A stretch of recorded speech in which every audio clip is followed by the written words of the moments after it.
know, just a series of events where you have to like solve problems together and stuff, you know? And so you're being assessed the whole time. You don't really have a name. You just have a number, you know, like you sew this material on your uniforms, where it's highly visible, and you get a roster number when you get there. And that's how you're known for the whole month. You know, you're just known as this number, which it's hard, you know, like it was, for sure. It wasn't easy, you know, like there's runs, there's rucks, there's physical aspects to it. There's obstacle courses, you know, it's this like month-long beatdown, you know, to see who can survive and who has the fortitude to be able to make it to the next level. And, you know, what's crazy is you would think, oh, I just got selected, I'm good to go, but it doesn't even stop there. Yeah. You know, the entire time you're in what's called the qualification course. Can I stop you really quick? Yeah. There's like a little bit of clicking going on. I'm not sure where that's coming from. Yeah. Can you hear it? I can hear it. Is it the headphones moving back and forth, or is it doing it now? No. Okay, then it must be my headphones moving. Okay. I'll try to keep my headphones still. Okay. Sorry to cut you off. No. Yeah, no problem at all. But yeah, the entire time you're there, you're being selected. You know, I'm a hands talker, so I'm probably moving my hands, which is doing it. That's awesome. But the entire time you're there, you're being you're being assessed. You know, it doesn't stop when you go to like further training. It just keeps going. You know, and for me, I didn't want it. I wanted to be a weapons guy, like what we call an 18 Bravo. That's a weapons sergeant, but I'd already been through like EMT and a bunch of other stuff. So they kind of forced my hand. They said, you can be a special forces medical sergeant, or you can go home. And so, so I took it, you know, like I was like, all right, cool. You know, and I struggled a bit because, you know, I was an infantry guy, you know, and so I knew weapons really well. I knew tactics, I knew patrolling and stuff, but I didn't know, you know, I didn't have a medicine background. And so I struggled a little bit in the Q course, during the medical portion of it.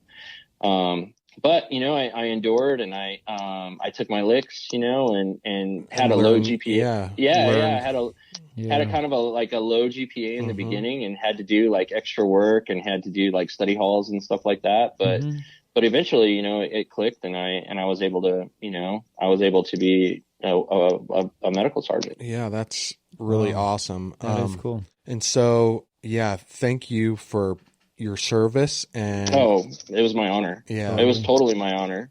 But I want to like talk to you about your healing process. Like, for example, you said you get emails all the time from guys that you've placed dogs with, like, and I'm sure you can really get a lot out of those emails that people send to you. Like, I've gotten a few, and like just how thankful they are that you're doing what you're doing. Yeah, 100%. So we actually just added those to the website within the last couple of weeks. I get emails. I mean, we're kind of small, so we don't place a lot of service dogs in the grand scheme of things. We do 5 to 8 service dogs a year, and that's because we are small. You know, it's me. Yeah.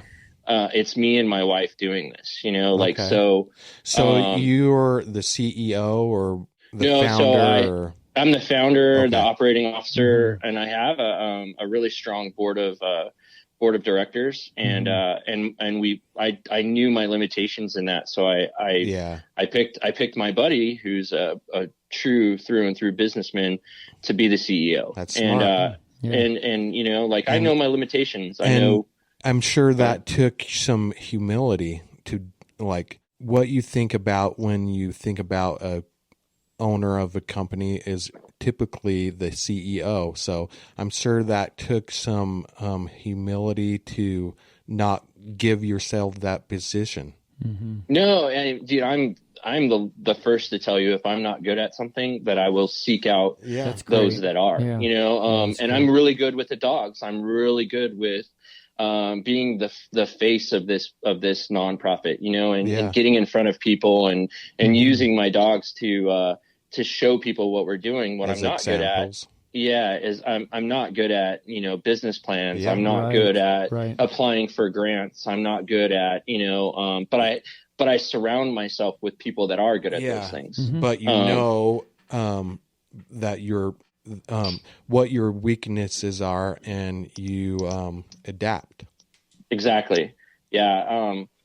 It's just one of those things where I talked to our board member, Mitch, who's the CEO, and I was like, brother, this is not my lane. This is something that I would really want to lean on you for. And he was totally down for it. So, but back to the veterans,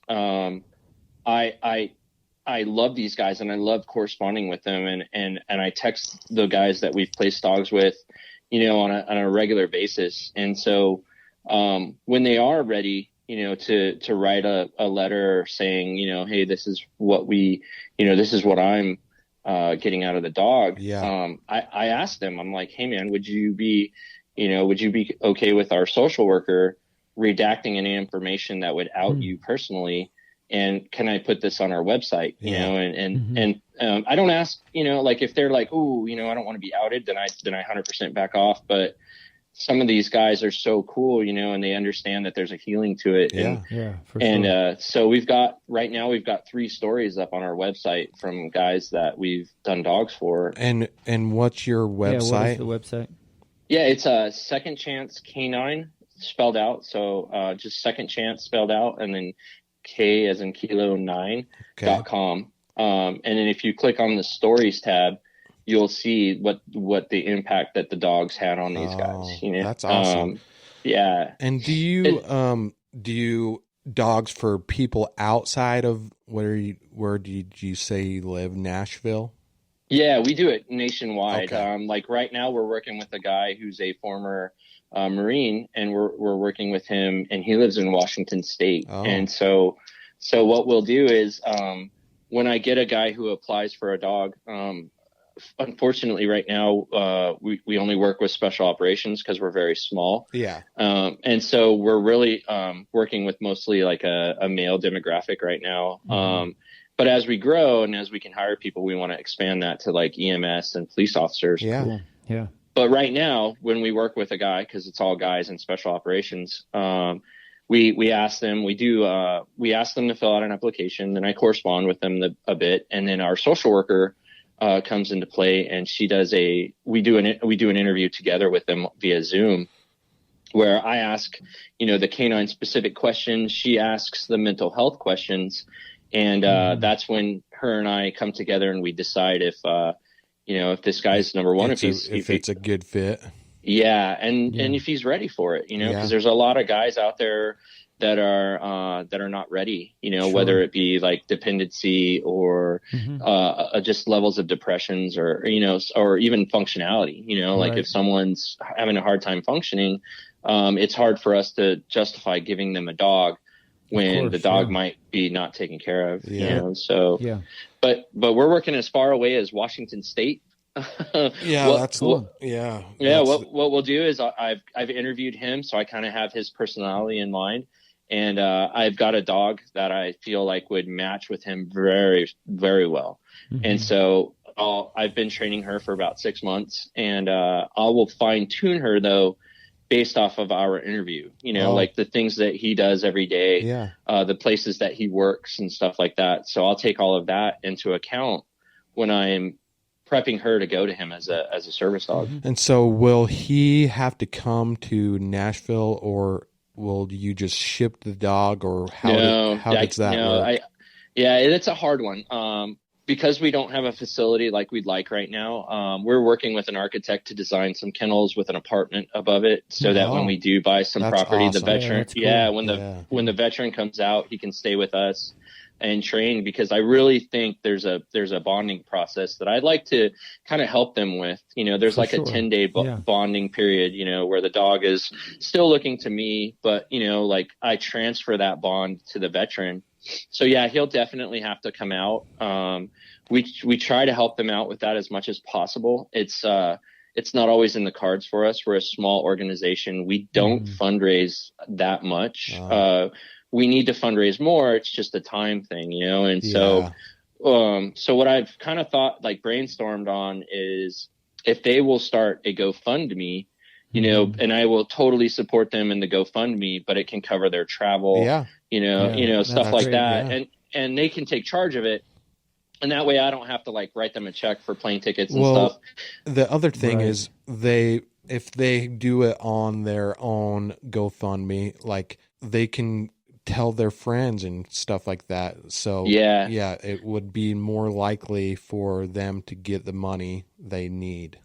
Exactly. And we're not a large organization, you know, like to fly him out, put him up in a hotel and stuff like that. It would cost several $1,000s, you know? And so, so with their buy-in, you know, that helps me to help them. Yeah. Yeah. That's great. So you said, about the process of getting the dogs to the actual person you're placing them with, but, can you go over some of the training like that you do, like the specific training? Oh yeah, too easy. So for training, I make these dogs just, first of all, I make them bomb proof in their in their obedience. You know, the very first thing I do is I just make are you mostly using Belgian Malinois? So we work with the high drive breeds. So we're working with Belgian Malinois, German Shepherds, Dutch Shepherds, Czech Shepherds, anything that you would see like a police officer or a military kind of using. That's who we work with. Because we're a special operations organization, my guys have all deployed with those dogs, and those dogs have all like made a difference in their lives downrange.